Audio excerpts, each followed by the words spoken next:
Diversidad cultural. La multiplicidad e interacción de las culturas coexistentes en el mundo en un amplio sentido estético, culinario y social, formando parte del patrimonio común de la humanidad. Bienvenidas y bienvenidos a su programa Raíces Ancestrales. Hoy vamos a conversar sobre el tema de la diversidad cultural y para ello nos acompañan estas bellas damas que están a mi lado y vamos a comenzar la presentación. Mi nombre es Casimira Monasterio, soy educadora, historiadora del arte, investigadora de la cultura popular tradicional venezolana, específicamente en el área de los afrodescendientes, y trabajo en el Museo de las Culturas como investigadora. Bueno, mi nombre es Ariadne Belis, soy licenciada en arte de la Universidad Central de Venezuela, de la mención Animación Sociocultural. Me he especializado en el área de las danzas tradicionales. Actualmente trabajo en el Museo Nacional de las Culturas en la especialidad como investigadora y trabajo sobre todo en el área de la danza tradicional. Y el nombre mío es Gilda Girardi. Yo soy maestra vinculada a la política, por maestra vinculada a la cultura, y siempre hemos estado impulsando el reconocimiento de lo propio para avanzar como pueblo, y por eso estamos acompañando estas iniciativas. Pudiéramos comentar que he ejercido como profesora de matemática, como profesora de música, pero en todo caso el reto fundamental es avanzar hacia una visión integral de la educación. Bueno, nuestro tema hoy es la diversidad cultural, pero la primera pregunta, Casimira, es precisamente ¿qué es la diversidad cultural? Si uno lo ve así muy grande es como cuando la gente dice cultura es todo, ¿no? Y entonces cuando hablamos de diversidad cultural hay una tendencia a hablar de que la diversidad cultural es todo y todo, o sea, todo cabe dentro de lo que llamamos diversidad.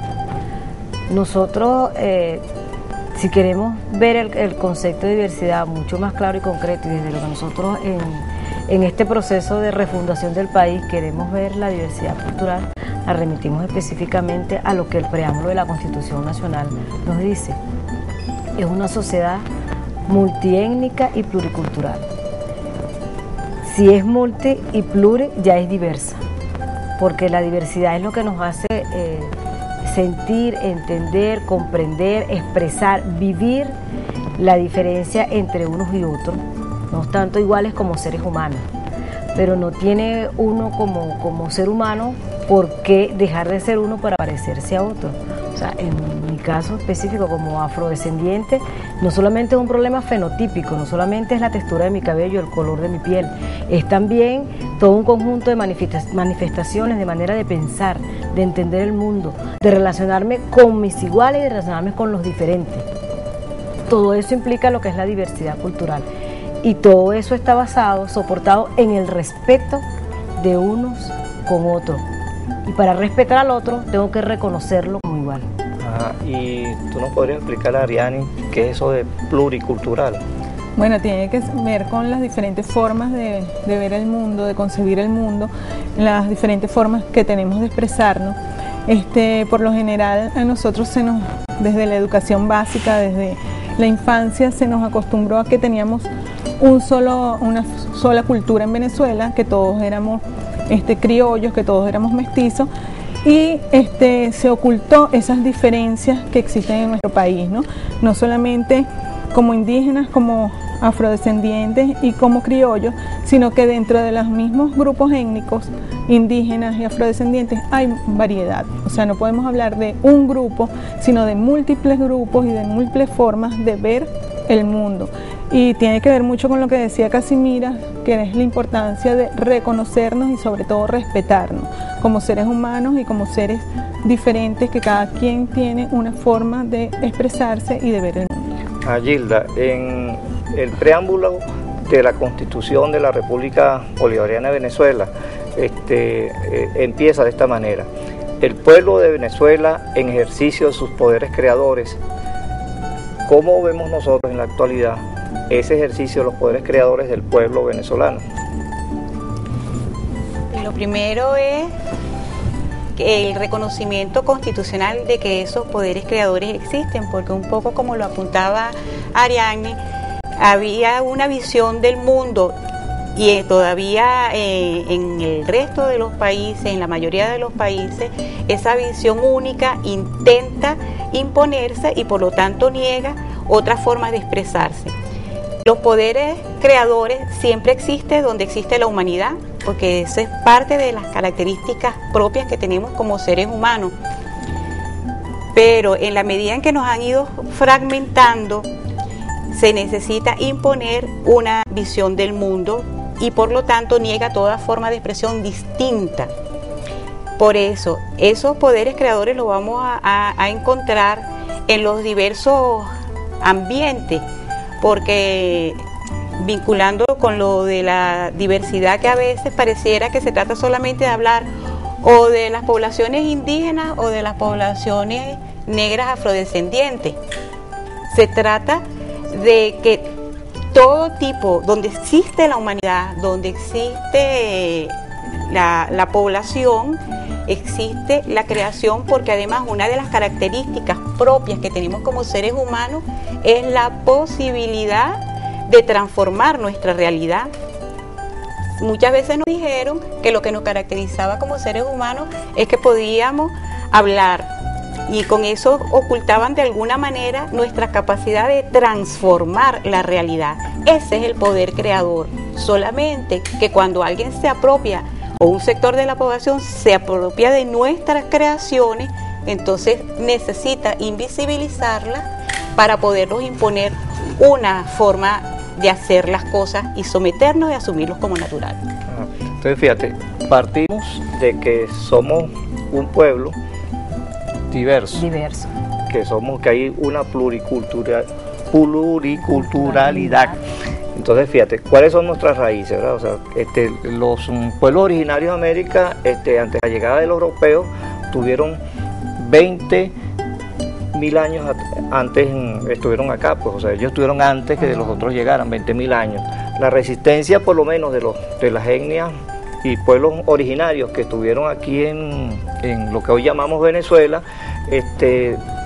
tuvieron un proceso de 200 años de resistencia contra el invasor español. Fueron exterminados, ¿sí? Exterminados totalmente. Fue una masacre de más de 20 millones de personas en todo el continente. No, pero no totalmente. Ajá, pero explícame tú eso. No es totalmente, porque si hubiese sido totalmente, no seríamos un país multiétnico. O seríamos biétnicos en todo caso, porque somos multiétnicos, entre otras cosas, porque al interno de los indígenas, como decía Arián, Venezuela tiene 33 aproximadamente, de acuerdo también al antropólogo, ¿no? Pero bueno, son más de 32 etnias indígenas. Entonces, ya por ahí lo multiétnico es bastante. Además estamos los afrodescendientes y los criollos. Pero digo, no fue total, porque bueno, ahí está Evo, ¿no? Si hubiese sido total, no quedará total por las islas. Podemos decir... Tenemos además una ley indígena, ¿no? Que por algo la tenemos, sí, porque todavía la reclamaron aquí. Ahora, hubo una mortandad, eso es verdad, ¿no? Es una masacre de 30 y pico millones de habitantes, pero yo creo que es algo que de lo cual uno tiene que sentirse orgulloso de los antepasados indígenas, es esa capacidad de resistir ante el embate del invasor, que de mil y una manera, con mil y una trampa, se impuso a sangre y fuego. Y por ejemplo, la matanza total en el Caribe, pues, por ejemplo, porque en la isla, ahí sí, Cuba, República Dominicana, Haití, Puerto Rico y todo lo que es el Rosario de isla anglo y francopalante, donde el exterminio fue total. Claro, la población era menor, ¿no? Pero en el continente, bueno, por eso en Ecuador acaban de aprobar una constitución que reconoce al quichua y al shuar como lenguas también oficiales, porque existen. O sea, que tú hablaste de un proceso de resistencia cultural, y ese proceso, ¿cómo se manifiesta en la actualidad en Venezuela, Ariana?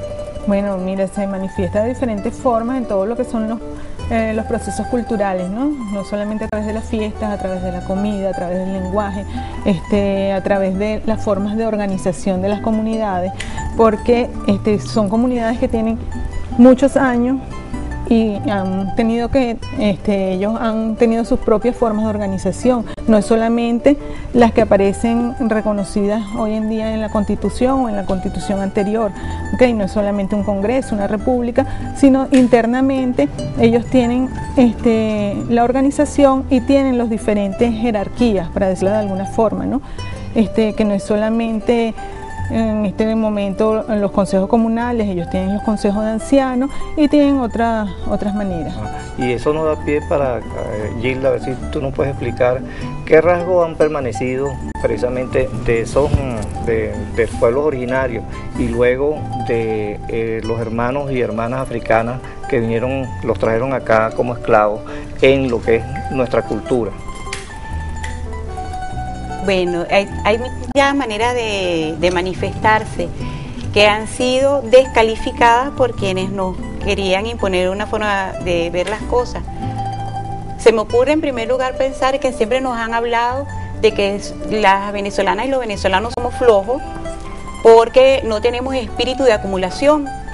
Y entonces es una barbaridad para la mente que está acostumbrada al concepto de la mercancía, que para nuestras poblaciones sea normal, producimos, tenemos para comer y eso lo compartimos. Lo compartimos en diferentes maneras de celebrar. Y una vez que ya compartimos, volvemos a producir y volvemos a celebrar.